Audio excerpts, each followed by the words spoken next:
Hello friends, welcome to ACS your education mentor. दोस्तों,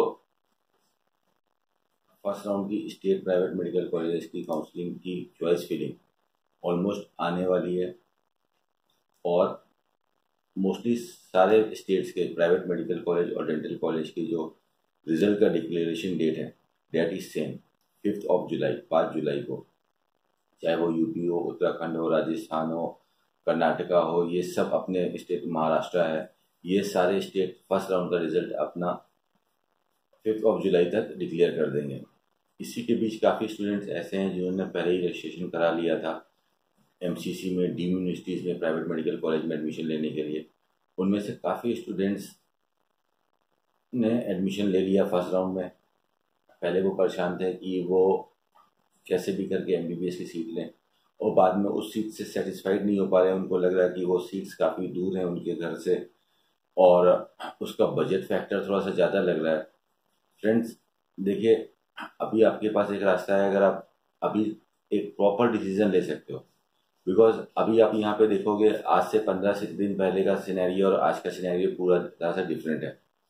15 दिन पहले हम लोग बहुत ज़्यादा क्यूरियस थे, बहुत ज़्यादा एंजाइटी थी कि कहाँ फॉर्म निकले, जल्दी से फॉर्म भरें, जल्दी से एडमिशन हो और हम फिनिश ऑफ करें। बट अगर हम आज की डेट में देखते हैं तो आज की डेट में मल्टीपल स्टेट्स में, ऑलमोस्ट पूरे इंडिया के सारे स्टेट्स में एप्लीकेशन फॉर्म आ चुके हैं। राउंड फर्स्ट का ज़्यादातर स्टेट्स में रजिस्ट्रेशन हो चुका है, डॉक्यूमेंट वेरिफिकेशन कुछ स्टेट में चल रहा है। अब चॉइस फिलिंग कहीं कहीं की हो गई, आज एमपी की हो गई, महाराष्ट्र की चॉइस फिलिंग हो गई। रिजल्ट भी ऑलमोस्ट 5 जुलाई तक सबका आ जाएगा। बट यहाँ पे स्टूडेंट्स एक गलती कर रहे हैं ज़्यादातर फ्रेंड्स, कि वो हौच पौच में फंस रहे हैं। वो 10 जगह से उनको न्यूज़ मिल रही है, वो देख रहे हैं आज ये फॉर्म निकला तो उन्होंने ये फॉर्म भर दिया, आज वो फॉर्म निकला दूसरे स्टेट का तो उन्होंने दूसरे स्टेट का फॉर्म भर दिया। फ्रेंड्स ऐसा नहीं करना है। देखिए, आप कहीं का भी एप्लीकेशन फॉर्म भर रहे हो, चाहे स्टेट का भर रहे हो चाहे डीम का भर रहे हो, आपको एप्लीकेशन फॉर्म के साथ साथ एक सिक्योरिटी अमाउंट भी देना है। ये सिक्योरिटी अमाउंट जो गवर्नमेंट ने सेट किया था, इसके पीछे का रीज़न यही था कि ज़्यादा भीड़ ना है, ज़्यादा ट्रैफिक ना है स्टूडेंट्स का। स्टूडेंट बिल्कुल सीधा जाएँ, जिनको जहाँ पे सीट मिल सकती है डायरेक्टली आपके बजट के अकॉर्डिंग, आपकी स्कोर के अकॉर्डिंग, वहाँ पर जाके सीट्स लें। वो दूसरे स्टूडेंट्स की सीट को ब्लॉक ना करें। जिन स्टूडेंट्स ने फर्स्ट राउंड में सीट ले ली, काफ़ी स्टूडेंट ने गलती करी कि उन्होंने बीडीएस भी डाल दिया, उनको बीडीएस ऑप्ट हो गया। अब आपको कॉलेजेस तक जाना है अपनी सीट को कैंसिल कराने के लिए एक प्रॉपर वे में, अगर आप काउंसलिंग में आगे बना रहना चाहते हो, अगर आप चाहते हो कि विदाउट इंटीमेट करे ही सब कुछ हो जाएगा, तो this is not possible my dear friends. तो अगर हम आंसर पे आते हैं तो आंसर ये है कि लाइक हम देख रहे हैं सब जगह पे सीट्स है, लेकिन देखने से, फॉर्म भरने से कुछ फायदा नहीं है। आपको एक प्रॉपर सीट चाहिए, आपको एक सिंगल सीट चाहिए। तो सिंगल सीट लेने के लिए जो बेस्ट स्ट्रेटजी होती है कि हम एक बार सही से एनालिसिस करते हैं पूरे इंडिया का कि ठीक है, इतने ज़्यादा ऑप्शंस हैं, मेरा स्कोर इतना है, ये स्टेट का मैंने फॉर्म भरा है, इस स्टेट का मैंने फॉर्म भरा है, कहाँ पे मुझे सीट मिल जाएगी, वहाँ पे जाऊँ, एक बार मैं रजिस्ट्रेशन करूँ, चॉइस फिलिंग करूँ और रिजल्ट में अपना नाम आए, फीस सबमिट करें, माई एडमिशन इज क्लोज। हमको इसमें मैसीअप नहीं होना है, इसमें उलझना नहीं है। This is not my job कि हमको 2 महीने तक काउंसलिंग में पार्टिसिपेट करे रहना है या बने रहना है। अगर हमको आसानी से फर्स्ट राउंड में सीट मिल सकती है तो हम आसानी से फर्स्ट राउंड में सीट लें और विड्रॉ करें।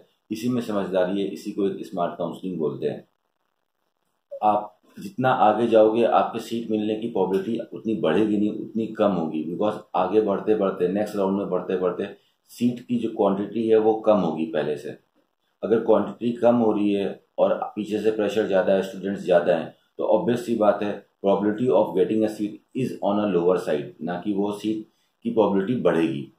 मॉपअप राउंड्स में काफ़ी ये होता है कि बच्चे ट्राई करते रहते हैं बट उनके तक आ ही नहीं पाता है number, because number of seats काफ़ी कम रह जाती हैं, 10%, 15%, 20% सीट्स रह जाती हैं और नंबर ऑफ स्टूडेंट ऑलमोस्ट उतना ही रहता है, थोड़े ही बच्चों को सीट से सेटिस्फैक्शन मिलता है। तो इसमें भी काफ़ी ज़्यादा प्रॉब्लम होती है मॉपअप राउंड्स में। तो आप बिल्कुल सिंपल काउंसलिंग करो, देखो आपको कहाँ पे मिल सकता है, एक बार में ऐसी चॉइसेस डालो और उस जगह से जाके सीट लेने की कोशिश करो। आज की डेट में लाइक कम जिस बच्चों का एवरेज स्कोर है, स्कोर बहुत इंपॉर्टेंट करता है। उन बच्चों का रिकमेंड करेंगे जिनको डी में सीट मिली और उनका स्कोर 250 से नीचे है। तो डियर स्टूडेंट्स, आप लोग अपनी सीट को होल्ड करो। बिकॉज आगे चल के आपको सीट मिलने की प्रोबेबिलिटी डाउन साइड है, अपर साइड नहीं है। आज जो आप सीट अगर छोड़ने के बारे में सोच रहे हो, वही सीट आपकी थर्ड राउंड में बहुत कॉस्टली रहेगी। यही सब सीट्स स्पेशल मॉपअप्स में सोल्ड आउट की जाती हैं, एडिशनल अमाउंट लिया जाता है इन सब सीट्स के लिए। आपको अभी वो सीट्स फ्री में मिली है, तो उस सीट की कीमत समझो, इस सीट की ग्रेविटी समझो, ये आपने वो सीट अर्न करी है थ्रू काउंसलिंग। तो उसके प्रॉपर वे में जाइए। कॉलेजेस भी डिलेमा में रहते हैं कि ये बच्चे का एडमिशन हुआ है, ये एडमिशन लेगा कि नहीं लेगा, ये दूसरे कॉलेज में चला जाएगा अपग्रेडेशन के बाद। तो उनको भी एक सिक्योरिटी चाहिए रहती है स्टूडेंट से, कि आप उनके पास गए हो तो आप उनको कंफर्मेशन दो, उनको सेटिस्फाई करो कि no sir, I am willing to take seat in this your proper college, और ये रहा मेरा डीडी, ये रहा मेरा documents, I am willing to take my seat. तो सीट मिली है तो उसको होल्ड कीजिए। आगे बने रहना समझदारी नहीं है, satisfaction is the main thing. आपको काउंसलिंग एक्सपर्ट नहीं बनना है, आपको एक काउंसलिंग में आए हैं, आप सिंपल काउंसलिंग करो, एक सीट लो और विड्रॉ। तो आप स्टूडेंट्स, जिन बच्चों ने फर्स्ट राउंड में मिस कर दिया, सेकेंड राउंड काफी स्टेट्स का ओपन रहेगा, डीम का भी ओपन रहेगा, अभी से ओपन है डीम में। चॉइस फिलिंग 6 तारीख को है, आप रजिस्ट्रेशन करा सकते हो। 4 जुलाई को लिस्ट आ जाएगी डीम्ड कॉलेजेस की, उसमें पता चल जाएगा कि कौन से कॉलेज में कितनी सीट वेकेंट रह गई है, अब कितनी सीट फिल हो चुकी है। उस हिसाब से आप अपनी एनालिसिस कर सकते हो। 5 तारीख को आप अपने स्टेट्स का भी रिजल्ट देख सकते हो कि कहाँ पे क्या हुआ। तब आप एनालिसिस करके डीम की फर्दर चॉइस फिलिंग कर सकते हो कि आपको सेकेंड राउंड में चॉइस मिल जाए। और अगर आप स्टेट में देख रहे हो तो स्टेट में कोशिश ऐसी कीजिए कि आपको फर्स्ट राउंड में सीट मिले।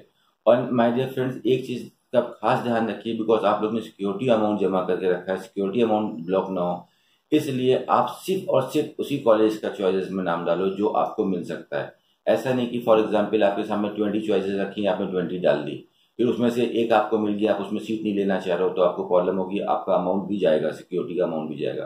तो फिल ओनली दो चॉइसेस जहां पे आप एडमिशन लेने के लिए ईगर हो दोस्तों। इसके बाद भी अगर किसी फ्रेंड को काउंसलिंग करने में प्रॉब्लम आ रही है, उसको प्रॉब्लम हो रही है कि नहीं उसको समझ में आ रहा है कौन सा कॉलेज मिल सकता है, या काउंसलिंग में मिसगाइडेंस हो रहा है, तो आप ACS की हेल्प ले सकते हो। हमारी पर्सनल सर्विसेज हैं, ऑनलाइन सर्विसेज हैं उन बच्चों के लिए, बिकॉज आज की डेट में ज़्यादा लोगों के पास पॉसिबिलिटी नहीं है कि वो ट्रैवल करके आ पाए, हमसे पर्सनल मिल पाए। तो हम ऑनलाइन सर्विसेज भी प्रोवाइड करते हैं, जिसमें हम आपकी चॉइस फिलिंग में मदद करते हैं और 100% आपको अलॉटमेंट करा के देते हैं। और अगर आप आसपास में हो, दिल्ली के आसपास में हो, तो आप आके पर्सनली भी मिल के हमसे हमारे असिस्टेंस ले सकते हो। Both online and offline we are available. आपको करना क्या है, बस गूगल में एम्ब्रोसिया कंसल्टेंसी सर्विसेज टाइप करके इंटर करना है, ऑफिस का एड्रेस आपके पास आ जाएगा। एंड इन केस अगर आप इंटरेस्टेड हो हमारी सर्विस लेने के लिए, तो डिस्क्रिप्शन में व्हाट्सएप नंबर मेंशन है, उसके ऊपर अपना स्कोर कार्ड और अपनी विलिंगनेस लिख दिए कि I am want to take consultancy services of ACS, और अपना एनालिसिस लिख दिया कि आपने कौन कौन से फॉर्म फिल करके रखे हैं, फर्स्ट राउंड में आपको सीट मिली थी कि नहीं मिली थी, कि in that case we can guide you better.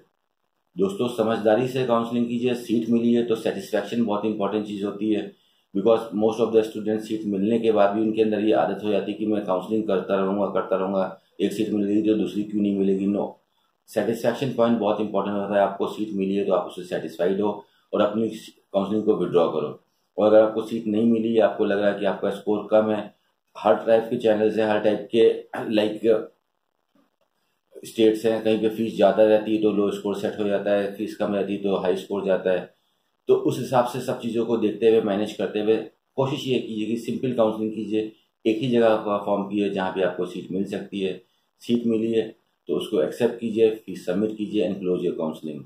Budget की प्रॉब्लम है, अगर आपके पास 70, 80, 90 लाख रुपीज़ का बजट नहीं है, लो साइड स्कोर है, तो आप डेंटल के ऑप्शन दे सकते हो। BDS के भी एप्लीकेशन MBBS के साथ चल रहे हो, उसको ऑप्ट कर सकते हो। रेस्ट वरना आयुष के कोर्सेज रहेंगे, आयुष के कोर्सेज में भी आप एडमिशन ले सकते हो।